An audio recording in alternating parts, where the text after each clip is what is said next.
lema que escolhemos para este ano, penso que já viram. Alguém viu alguma coisa diferente na igreja quando entrou? Alguém não viu? Tem um problema de visão de haver um oftalmologista esta semana. Este é o lema que nós decidimos fazer juntos somos mais fortes. Acreditamos muito nesta palavra, porque nas pequenas coisas é necessário muita gente junta, não é? Não sei se vocês... Alguém já trabalhou numa fábrica onde se trabalha com tecidos? Uma estamparia ou tinturaria? Eu já trabalhei. É um bocado. E é um bocado quando tu começas a perceber o que é que está envolvido naquilo, desde o fio que é, até depois a tecelagem. E quando aquilo está feito, eles passam por umas máquinas para esticar e para queimar o tecido, para ele ter estabilidade. Entretanto, passam por todo o processo de estampar, de dar cor. E no final, depois de passar aquilo tudo, vai para a secção de cortar por peças e depois juntar as peças e depois colocar botões e finalmente começar a embalar. E de repente alguém vai a uma loja e compra. E houve muita gente que trabalhou para que aquilo acontecesse. Quando nós pensamos na igreja, percebemos que há muito mais também que acontece. Não é algo que depende de uma pessoa. E somente é uma pessoa que vai fazer tudo. Verdadeiramente a igreja funciona como um corpo. É muito interessante esta imagem da Bíblia que ela fala que a igreja é o corpo de Cristo. E quando cada um de nós funciona dentro da igreja e coopera, então as coisas acontecem. E a Bíblia fala disso de uma forma muito clara. O livro de Efésios é tão interessante que ele diz que o eterno propósito de Deus está-se a cumprir por meio do seu Filho, vem sendo executado na igreja e através dela. Ou seja, é através da igreja que Deus vai exercendo as coisas para que elas aconteçam. E por isso a Bíblia chama-nos em ti e em mim. A Bíblia chama-nos cartas vivas ou pedras vivas, que estamos a cooperar juntos para que a obra de Deus aconteça. Sem eu saber e sem eu ter dito nada, um amigo nosso ontem me enviou um vídeo que eu conheço já há muito tempo, mas achei interessante o timing dele, não é? E eu gostava de partilhar convosco, porque Deus verdadeiramente nos surpreende assim. E esse foi o vídeo que ele mandou. Sei que vai ser de bênção para vocês, foi de bênção para mim também.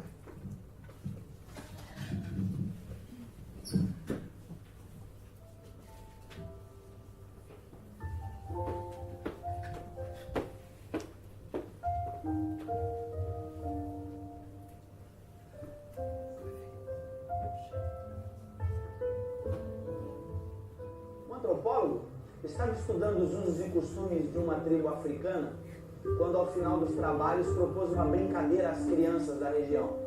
Colocou um cesto cheio de doces embaixo de uma árvore e propôs uma corrida. E disse, olha, quem chegar primeiro leva o cesto. As crianças se alinharam prontas para correr e quando elas estavam prontas para correr, ele disse já.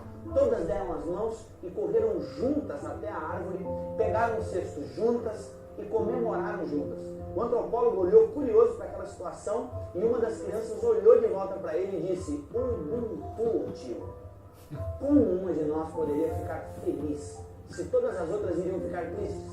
Ubuntu é uma palavra que representa uma filosofia e uma ética antiga africana que significa sou quem sou porque somos todos nós. Uma pessoa com Ubuntu tem consciência de que ela é afetada quando um semelhante seu é afetado.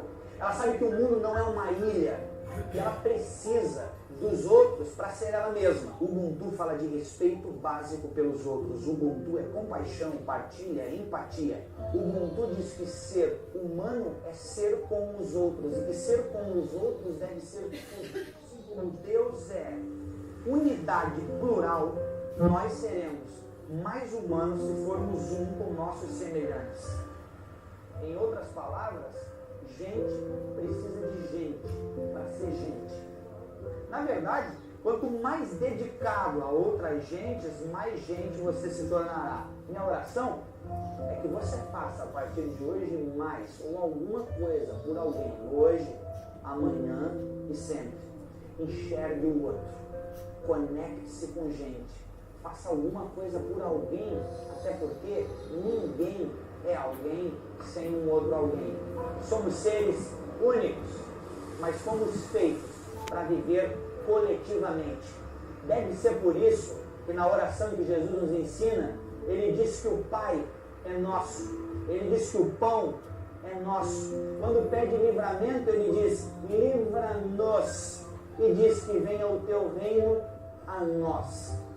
Nós é realmente uma mensagem que precisa não estar só na nossa boca, mas precisa estar dentro do nosso coração. Você precisa, para ser gente, estar diretamente ligado com vínculos de amor, de amizade, de afeto com outra gente. Vire isso para o ser humano e pratique sua fé nele. Ubuntu para você. Não é nenhum palavrão, não é? Mas Ubuntu, porque fala acerca da importância de sermos. E esta é uma mensagem muito clara do Efésios capítulo 4, que hoje vamos falar. Efésios capítulo 4 fala tão bem disto, não é? Da importância de percebermos que somos um povo que está unido na igreja. É interessante que nós escolhemos o versículo 15 e 16 para o nosso lema do ano. E é interessante que este capítulo começa e termina com um tema, que é o tema do amor e do perdão. Vocês repararam no versículo 2, ele fala acerca da importância de suportar-nos uns aos outros em amor.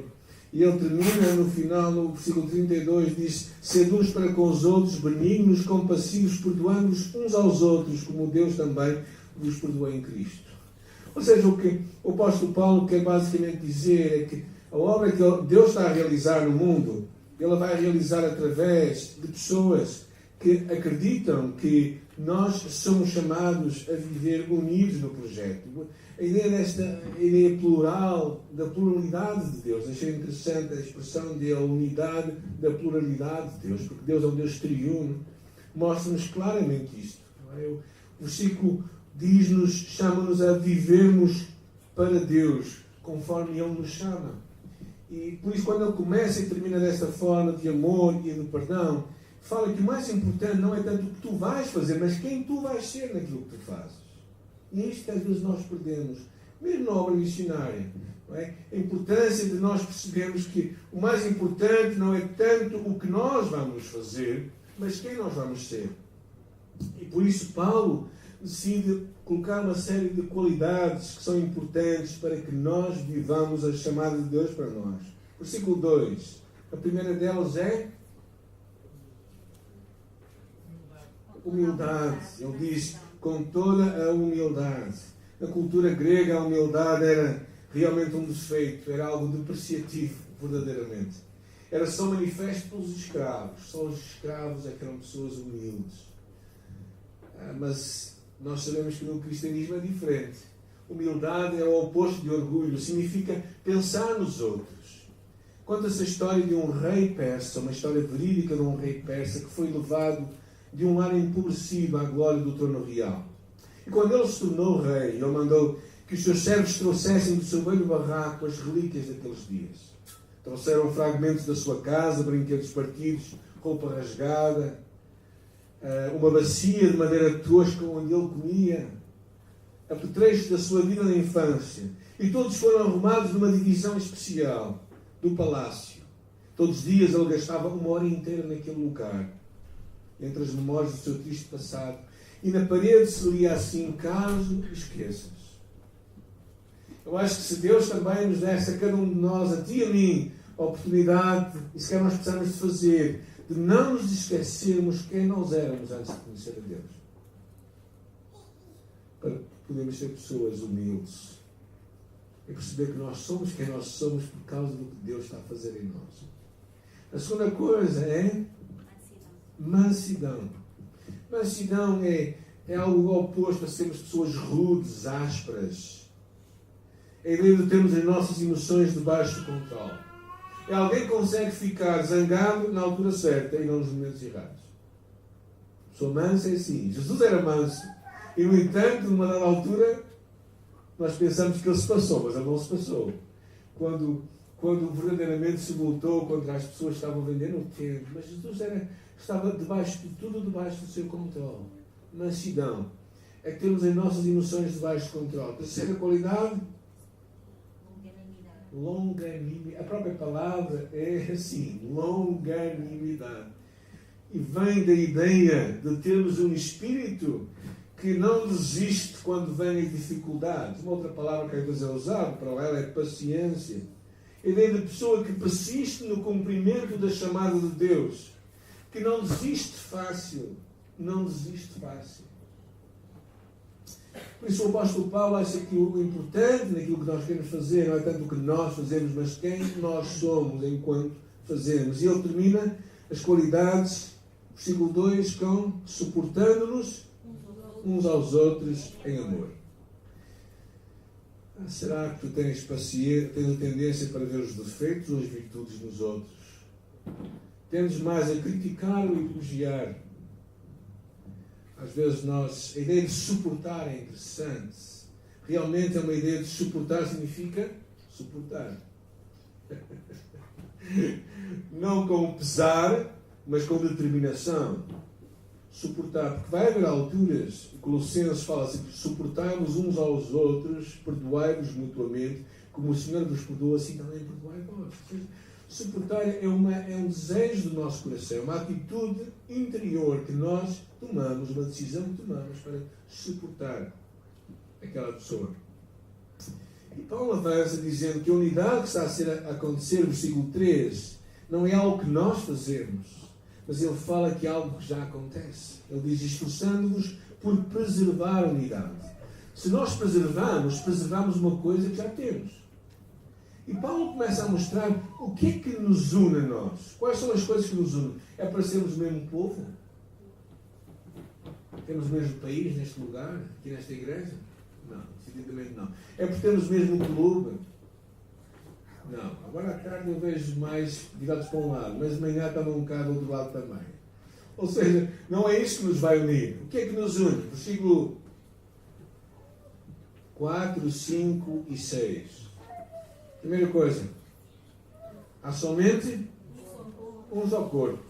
Ou seja, começa a fazer aqui 7 áreas em que nós estamos unidos. Primeiro, o corpo de Cristo. Ou seja, todos nós pertencemos a esta igreja, a este corpo, que é a igreja.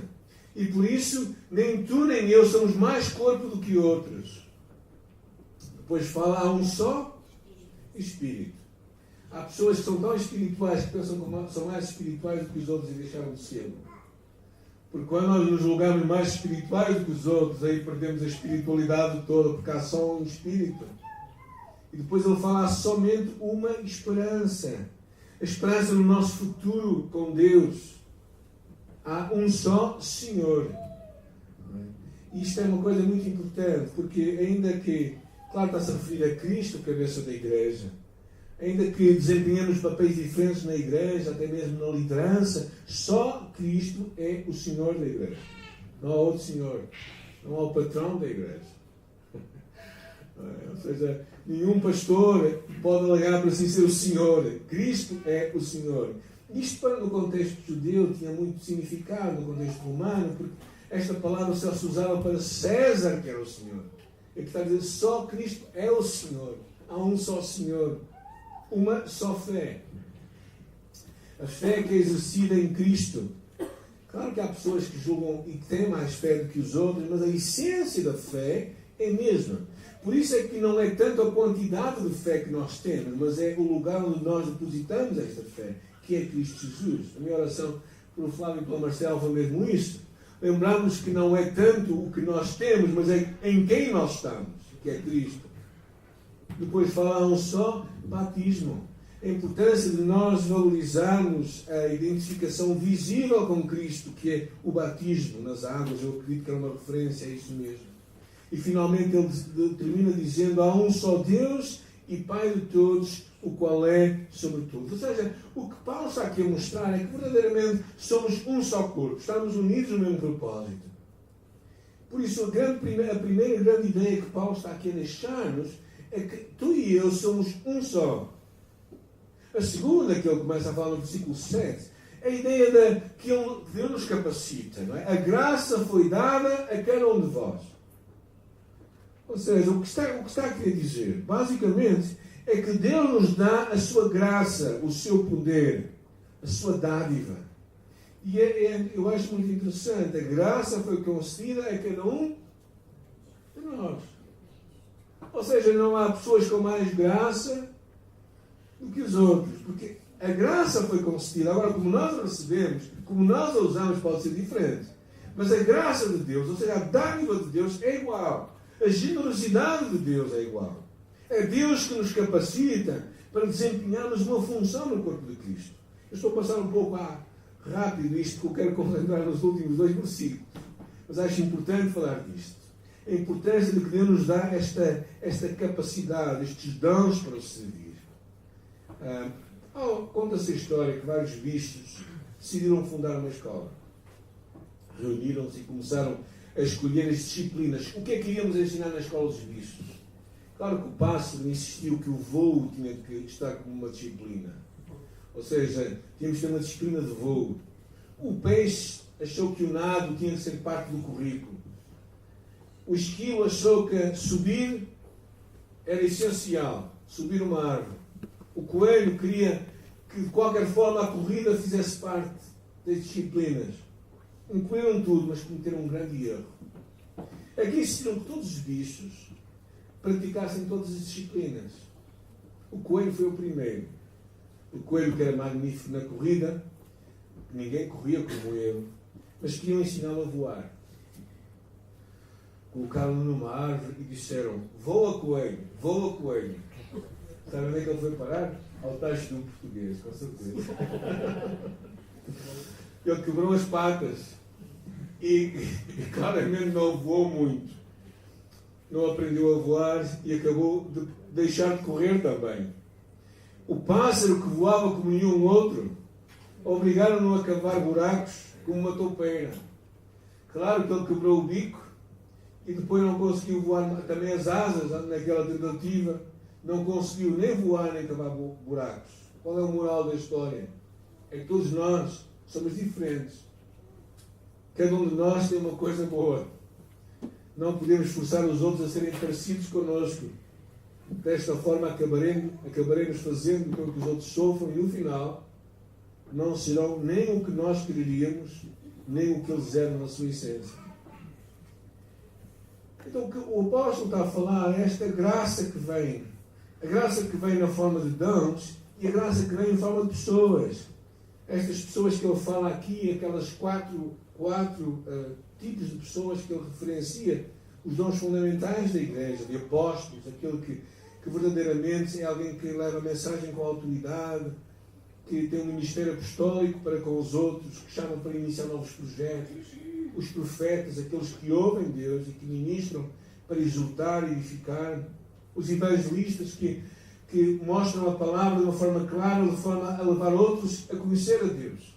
E finalmente os pastores e mestres, aqueles que cuidam da igreja de Deus, confortando e ensinando. O que basicamente vemos é que Deus nos dá a capacidade. Mas como é que tudo isto acontece e para que é que tudo acontece? A partir do versículo 12, o apóstolo Paulo começa a mostrar porque é que existem estes dons, particularmente os 4 que nós acabamos de referir. Ele fala com vistas ao aperfeiçoamento dos santos para o desempenho do seu serviço, para a edificação do corpo de Cristo. Ou seja, a ideia principal era que a ideia daqueles dons, a ideia daquelas pessoas, é tornar cada cristão, cada filho de Deus, um ministro. É levar-nos a crer que juntos somos mais fortes. Ou seja, que nós podemos ser melhores por causa de que nós estamos com outros, não estamos sozinhos. E ele fala acerca da ideia de que, com vistas também ao desempenho do seu serviço. Ou seja, a ideia é que estas pessoas nos vão equipar para fazermos o que Deus nos chama a fazer. Versículo 13, para que sejamos unidos na fé e no conhecimento do Filho de Deus. Para que sejamos solidamente edificados. Versículo 14. E depois, versículo 15 e 16, foi o versículo que nós escolhemos para o nosso lema. No final tem uns marcadores, se não apanharam, podem levar. E diz: mas seguindo a verdade em amor. Eu acho muito interessante este versículo. Porque este versículo fala de duas coisas. Fala Na verdade, fala do amor. O que é que tu tens tendência a fazer? Falar a verdade ou ser mais amoroso? Todos nós temos uma tendência. Todos nós temos algo que vai à nossa frente mais do que outros. Não é? Há pessoas que são mais diretas e por isso dizem a verdade, não importa o que vai acontecer. E há pessoas que são mais cautelosas e mais amorosas e que se calhar nunca chegam a dizer a verdade. E é interessante este versículo porque fala da importância de fazermos este casamento da verdade e do amor. Eu acho muito interessante. Seguindo a verdade em amor. Cresçamos em tudo naquilo que é o cabeça. A verdade sem amor vai nos tornar pessoas rudes, mas o amor sem a verdade vai nos tirar a consistência.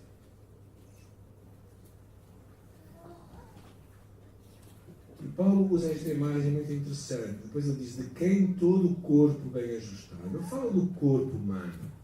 Imagem do corpo. Se tu olhares para um corpo, ele só pode ser são se toda a parte do corpo for sã. Diz uma enciclopédia que eu li, por acaso no final não consegui confirmar com o Dr. Jorge, que há 12 sistemas no corpo humano. 12 sistemas. Nós às vezes pensamos, claro, que se o nosso coração estiver a funcionar mal, nós vamos estar mal. Mas todo, para o corpo humano funcionar bem, tem 12 sistemas. Se um deles funcionar não muito bem, todo o resto do corpo vai se queixar. Se vocês olharem para o vosso dedo mais pequeno, e se decidirem esta noite fazer uma experiência, aconselho-vos a fazer. Peguem um martelo e darem uma martelada no vosso dedo. Alguém vai fazer a experiência? O que é que vai acontecer? Todo o vosso corpo vai sentir. Porquê? Porque o corpo humano tem esta dinâmica, não é? E o que Paulo está aqui a mostrar é que a igreja é como um corpo. Ou seja, nós precisamos de valorizar isto de uma forma real. Eu trouxe este vaso, não é? E vou ter que levá-lo para casa, senão a minha esposa vai ficar chateada comigo. Este vaso tem várias coisas que acontecem para ele estar tão bonito assim. Tem, um dia ele teve se calhar uma semente ou algo, não sei se está por semente, mas nunca vi sementes disto, mas pronto, seja como for. Alguma coisa iniciou esta planta. Alguma coisa iniciou. Houve uma terra onde ela cresceu, houve nutrientes e houve água que foi regada. Para que ela ficasse assim, houve sol que caiu. Ou seja, há muita coisa que acontece. E quando nós pensamos na igreja, que eu acho interessante, diz de quem todo o corpo bem ajustado, e depois diz consolidado pelo auxílio de toda a junta. Ou seja, a ideia de que há as pequenas partes do corpo, não é? Algo que nos junta, que são pequenas articulações que juntam e que nos fazem funcionar. Deus coloca-nos numa igreja para que nós possamos servir. E é nesta ideia que Paulo estava a querer fazer. A ideia de que juntos somos mais fortes. Sabem que este edifício tem milhares de tijolos. Mas acham que tem só tijolos? Não sei se algum de vós tentou levantar uma parede com tijolos. Eu tentei e digo-vos, é horrível. Não é tão fácil assim. Não pensem as pessoas que se acham muito inteligentes que só colocar tijolos em cima dos outros vai funcionar. Há várias coisas que são importantes. O cimento, que junta os tijolos, e claro, toda o mantel é tudo direito para que no final tenhamos uma parede assim e não uma parede inclinada que depois vai cair com o tempo. Mas quando nós pensamos nos tijolos, nestes milhares de tijolos que estão aqui à volta, o que é que une estes tijolos? O cimento. É o cimento. Quando nós pensamos na igreja, às vezes nós pensamos que a igreja é muita gente. O que é que Paulo dizia que unia a igreja nesse capítulo 4? O que é que nos tornava uma só igreja? Era o amor e o perdão. Se tu e eu não aprendermos isto, vamos ver o mundo a cair rapidamente. O meu desafio, porque a Bíblia fala que nós somos pedras vivas, mas pedras vivas que não estão unidas com cimento, que é o amor, vão andar aí aos choques umas com as outras. E vão andar a dar cacetadas umas nas outras. A construção acontece porque o amor as une. E assim vamos sendo edificados. Todos dependemos uns dos outros. Ubuntu. Como é verdade esta mensagem? Que tantas vezes esquecemos que nós somos o que somos por causa de nós. Não é por causa de mim. E eu acho que este é um dos grandes segredos que precisamos de aprender na nossa sociedade mais ocidentalizada, que perdeu muito conceito de África. Um conceito em que muitas vezes o coletivo determina o individual. Na verdade é um conceito muito judaico. Mas a Bíblia fala da importância de nós valorizarmos os outros. Eu espero que Deus, neste ano que estamos à nossa frente, ao terminarmos 2018, olhemos para trás e percebamos o quanto esta afirmação é real. Juntos somos mais fortes. Porque sozinhos não podemos viver. Por isso, o meu desafio, na próxima semana, vou levar uma lembrança disto. Mas o meu desafio para ti nesta semana é pensar em alguém. Alguém que precisa de ti. Alguém que tu podes abençoar esta semana. Pode ser com um telefonema, pode ser com um gesto de amor. Algo que vá fazer significativo na vida daquela pessoa. Para que ela perceba que ela é parte do mesmo corpo que nós somos. Da mesma família. E só estando juntos é que seremos mais fortes. Senhor, nós oramos neste dia, porque acreditamos que a Tua Palavra é a Tua verdade, é o Teu Espírito, é a Tua realidade. Senhor, oramos que Tu fales connosco. Fala, Espírito de Deus, na nossa vida. Ajuda-nos a não somente compreender, mas a viver como se juntos formos mais fortes. Ajuda-nos a acreditar nisto de uma forma prática e real. E, Senhor, a saber que nós somos o corpo de Cristo. Eu não sou o corpo de Cristo, nós somos o corpo de Cristo. E vivemos isto de uma forma autêntica e real, Senhor. Que deixemos o Teu Espírito Santo nos usar na vida de outros para a Tua glória, nós pedimos, agradecidos. Amém.